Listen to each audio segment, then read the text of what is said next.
Hi, and welcome to the Real Monica Adams podcast. You know, we've been sitting down with Dr. Sarah Franco and the staff at InVita Health and Wellness and talking about the incredible work that they've been doing. We wanted to go beyond the medical aspect from the authorities and talk to someone who's actually benefited from some of the services, in particular, ketamine. If you've missed that show, go back on my page and look for that particular show so you can understand what ketamine is.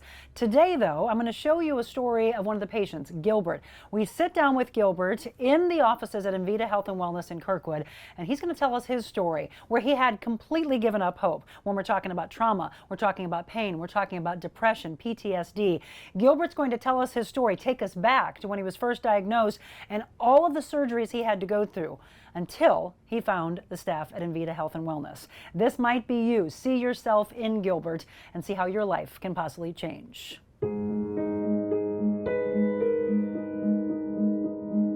2015, I was moving a recliner and something gave, and I ended up being for like 2 days with my back bent and I couldn't move at all. And then after it got better, I started seeing my doctor and she talked me through some things and she referred me to a physiatrist, and he did some nerve conduction tests. He sent me to water therapy, physical therapy, epidural shots. None of that was working. And then finally I was diagnosed with spinal stenosis and spondylosis. Well, I was afraid that it was gonna keep deteriorating and I always go to the extreme, you know. And I thought, oh my God, this is the end of my life as I know it. No more gardening, no more working with my kids, no more throwing frisbee around with them, no more just rolling around the floor with them. And that's a big part of my life, working with children. And it put me in a very bad spot. My depression got worse. I suffer from depression as it is, but that took me over the top. I would stay in the dark. I lost interest in everything. It was a very bad time for me. Yeah, well, he said then that he was going to refer me to a surgeon and that most likely I would have a spinal fusion. So spinal fusions, I had 2 spinal fusions. I had one with wire leads, and then because of the deterioration of my spine, I kept falling. And they kept moving and they weren't working anyway. But now they were really bad because they moved all over the place and they were totally ineffective. Then they decided to do another surgery with paddle leads, which are more firm and they tend to move around your body less. But again, it just didn't work. And they had to take those out also. And I was at my wit's end at that point because I said, well, if these machines aren't working. So then I started seeing a pain management specialist, and she went through the whole thing again, PT, epidural shots, water therapy. She wanted to start from the beginning, right? From just trying everything to where we get from that point. And again, nothing was working. My doctors always refer to me as a special case because I don't react to modalities that they think are gonna work. I never have any luck with those. And then we talked about doing the ketamine therapy. My pain management specialist said, well, there's this thing called ketamine, but it's not covered by any insurance. And both my partner and I, being on fixed incomes, we wanted to try everything we could before we arrived at this point. But we quickly decided that we had to do it because nothing else was working. We did our first consultation with Dr. Franco, and the next day we started the infusions. We decided I had to do it. I wanted my life back. It was getting to a point where, not to be hyperbolic, but to a point of taking my life. And I'm sorry. And when I saw Dr. Franco, she put me at ease immediately, just her way, the compassion that she always shows, and just talking me through it to see if I would be a good candidate. And I was. So the next day, I was able to start, and I had a lot of hope this time. This time, for some reason, maybe it was Dr. Franco, maybe it was because I had no other options, but to come to her, and she said, yeah, you look like a great candidate to do this. Let's start tomorrow. Hey, you ready? How Come are on you? back. Yes, I'm ready, absolutely. Absolutely. You want your cane? No, I don't need it today. You don't need it today. I'm doing Okay. fine. I'm All doing right. fine. We have had such a success rate, and ketamine has such So far, historically so good. a Everything's high great. success rate. Awesome. I don't want to ever say I was sure it was going to work, but you know, we're very transparent here, and he seemed open to the fact that ketamine is not going to fix the problem. Especially if it's a mechanical problem like something like spinal stenosis. You know, that is, you know, if you come with neuropathy, fibromyalgia, some of that more neuropathic pain, ketamine works in a little bit different mechanism. When it's a mechanical problem, you know, I tell them, we're not going to get your pain to a zero, but we're going to get you out of the wheelchair. We're going to get you where you can join, you know, activities of join activities of daily living. At a minimum, we can get the inflammation down enough where now you can do physical therapy or water therapy or Pilates or yoga or some of these other kind of stretching, strength building, core building activities that will provide some of that longer sustained relief, in addition to just the anti-inflammatory properties that ketamine has. It's a really great drug. It's been around for a long time. It has it has such, and you know, it works on the mental health side of things as well as the pain side of things. And you know, patients that come in that are in the amount of pain that Gilbert is in, they're almost always depressed. You know, it's very difficult to say, oh, well, you know, I'm not even able to get up out of bed anymore, but boy, I have a positive attitude about everything. You know, at some level, that's going to eventually weigh on you. So, you know, generally what we do is, and when I talked to Gilbert, he was very depressed, you know, and he was like, I don't even know which one to address first. And I said, what, no pun intended, keeps you from getting out of bed of a morning? Is it because you're in so much pain you can't get out of bed? Or is it because you're so depressed you don't want to get out of bed? And his answer was, I'm in so much pain and I just don't want to live like this anymore. So I said, I really think that we can help you. All right, we have your favorite room for you. Oh, it is my favorite room. Very good. He would have done it that day. We would have done it Yes, that day. I would He had a later afternoon appointment. I was like, oh, that'll put us here till like 8 o'clock at night, you know.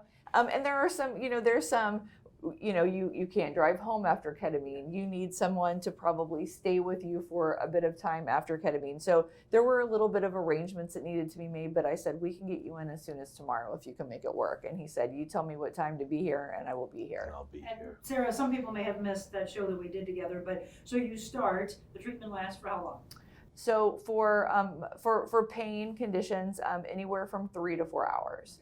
And we tell patients, you know, plan on being here and add an hour onto that, because after ketamine, it's a very short-lived drug, but you don't just turn it off and just pop up and you know, and wheel out of here, you know. So, and you know, when Gilbert came in here, he was in a walker. It took a considerable amount of time to get into the building. It took a considerable amount of time to get out of the building, to get out of the car, to get into our chairs. So, you know, we're talking 5 or 6 hours, you know, it could be to have a treatment done at the beginning. Well, actually, the first time I came in a wheelchair.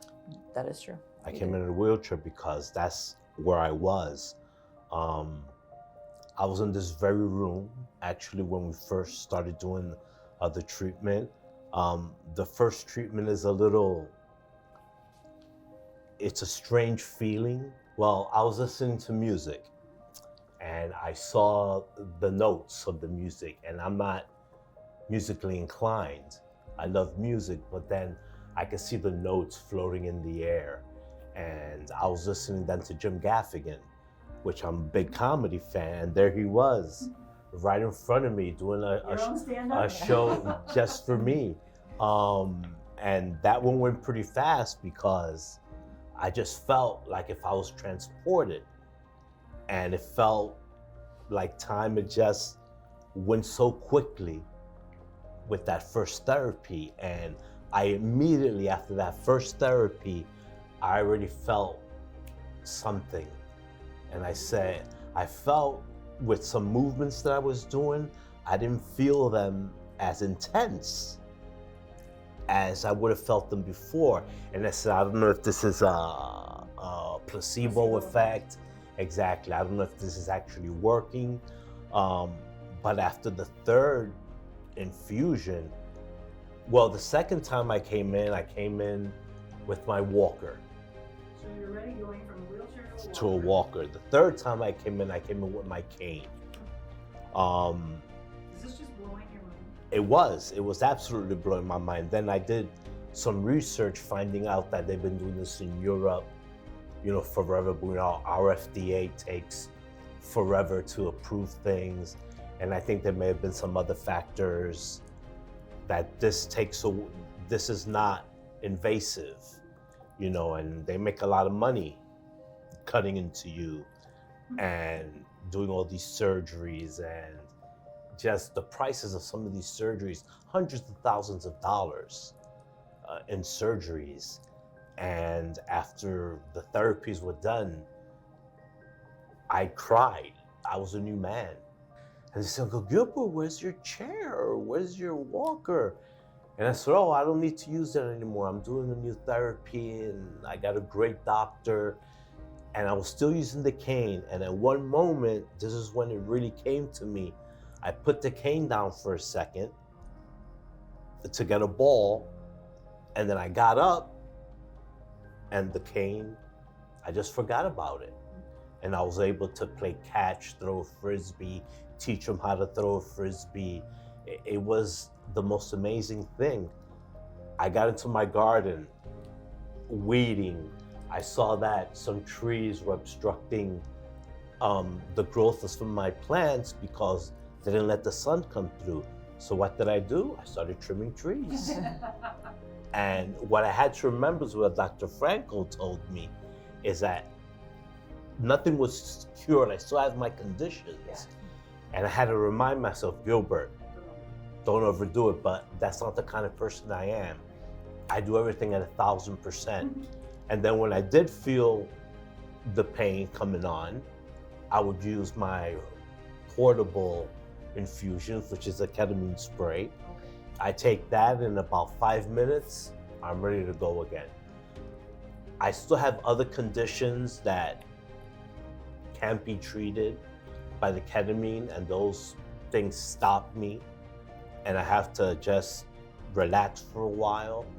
But then I'm up again because I want to do these things. I mean, exactly the first time I went walking for 3.5 miles with my walker. And again, I had to be told, Gilbert, take it easy, don't overdo it. So that I went a little slow. I still use my cane. I still use my walker when I'm going for long walks. I hadn't been to the theater for 3 years because I was uncomfortable sitting down. I went back, I saw Wicked, my first show again. I was giving away my tickets. Now everybody's going, no more tickets? I go, no. Gilbert's back. Yeah, now I can see and I can sit down, I can see the shows. I go. Was it at the Fox? That was at the Fox. You got stages too, I think. Yes, and I've been through stages. I became the mascot for In the Heights. Really? Because I was so happy and peppy, as Felix Unger used to say in The Odd Couple. And I really don't want to be hyperbolic to seem, but it really has given me my life back. I've lost weight because now I'm more active. I have a tan because now I'm out. I came in pale, and now I have color. I feel vibrant. I just feel like if I got my life back, it's just incredible. This is truly a miracle drug. I can't describe the amount of how rewarding it feels. I've been in anesthesia now since 2009, and took a step away from the clinical side of things after COVID, just kind of needing to do this and really wanting to pursue my my passion project. And this just, every time I hear one of these stories, it completely just re-inspires me to just keep doing what we're doing here. So ketamine is not, it's not a quick fix. It's not you finish your series and now you're cured and we'll never see you again. So what I explain to patients is, we try to, with a series of infusions, we try to get you here, okay? Now for Gilbert, this may be a pain of a 3 out of 10 instead of a 10 out of 10. We're probably not going to get to a 0 out of 10. So we try to get you here and keep you here. Everybody's going to have a bad day every now and again, but if you have a bad day and feel like you're having another bad day, it's probably time to come in for what we call a booster treatment. That's one single treatment, not another series of treatments, but one single treatment. We get you in the chair, we do it the exact same way, get you back up to where we had you, and then and let you go. And we do not, we check on our patients, but it's a very individualized modality. Some patients, they will come in every 4 weeks and get a booster because they do not want to get back to where they were before. Some of them will come in for after 4 weeks, and then it's after 4 months, and then it's after 13 months. It varies from patient to patient. Triggering events, I kept getting texts from his partner, him been down in the garden and him throwing the ball, and I was like, I'm so happy, but just tell him not to overdo it. Right.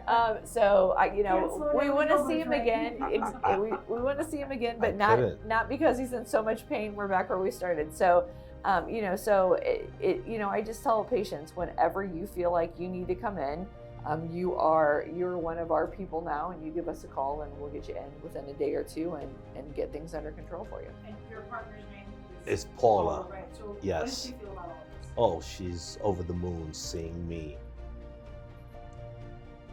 happy again, smiling again. I suffer from depression. That's something that's never gonna go away. Because I have, very bad depression, where, like I said, when my pain started getting worse, I just wanted to not go on living. And when she says that I'm one of her people now, this whole staff that she has here are fabulous. It was almost like a family. I used to come in and we would talk for a while and we would giggle and laugh, and then finally, let's start this, and then we would start the infusions, but it was almost like an afterthought. Oh, that's right. That's what I'm here for. Yeah, let's go ahead and start this, because she selected just the best people that she could possibly have that made me feel so comfortable. I was looking forward to coming here for the infusions, but just for the care and the sense that they really do care for me and that they really do want me to get better.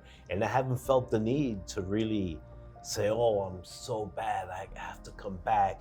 No, with the ketamine spray, which is like a booster that helps me, I just feel that this is the right direction. This is what I was meant to do. I was meant to meet these people. I can't, I'll water up. I can't say enough about Dr. Franco, about her staff, the treatment, which is not approved, but I know that a lot of people are working towards giving information to see if this is finally picked up by insurance. But to me, at this point, it doesn't make a difference. It doesn't make a difference whether I have to load up a credit card, whether I have to do a song and dance on the corner with a hat. It's gonna get done because it's been so fabulous. you have to look out for number one at some point and do whatever is best for you. It is a psychedelic medication. It has been around since 1969, probably one of our oldest anesthetics that we have. It's an incredibly safe drug. If you know, the stigma that is going along with psychedelics, we're starting to break those trends. We're seeing medicinal properties in a lot of these drugs that were, you know, formerly thought of as you know, just all these things that we need to stay away from. One of the things that I want to mention and really stress about ketamine is the fact that the addiction potential of ketamine is actually very, very low. There's only a handful of drugs that are less addictive. Caffeine, alcohol, cigarettes, those are all more addictive than ketamine. The abuse potential of ketamine, however, is very high. That's why it's a controlled substance. It's very heavily regulated. We do it in a very controlled setting. We have medical professionals that are here with you all of the time. So it's definitely something that, you know, I really think anything that would hold you back as far as your family thinking that this is not a good choice, come in for a consultation. We're happy to go over these things with you. There's hundreds of articles that support this. This has been being done in this capacity for 20 years in other countries, as well as out on the coast. It just took a while to get to the Midwest. So this is not a new concept. It's new to here. So come in, have a talk with us, ask as many questions as you have, and we're happy to answer those for you, make you feel better about your decision. Well, it's true because people hear ketamine and when you hear it nowadays in the news, it's always the abuse, a party drug, you know. And it's to me, that wasn't even a factor because I knew I was in good hands. And I'll tell anybody, if this was available when I first started having my pain, I would have never gone through any of the surgeries, never. So if somebody, now that this is available, anybody who starts having bad pain, that they think, oh, I can't bear it anymore, before you even consider going under the knife, come see Dr. Sarah Franco.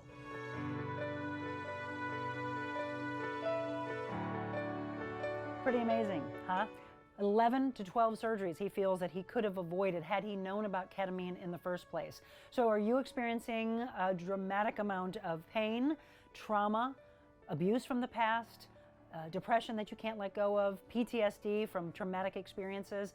Well, then maybe you might want to reach out to the staff, just like Gilbert said, that maybe Dr. Sarah Franco can be the person who eliminates that for you, or at least makes it subside to some extent. Reach out to our friends, InVita Health and Wellness, again, located at 333 South Kirkwood Road. Give them a call or look at them online, InVitaHealthAndWellness.com. I hope they can help you. And I want to thank you again for tuning in each and every day, Monday through Friday at 7 a.m. We're able to change your life together as a community.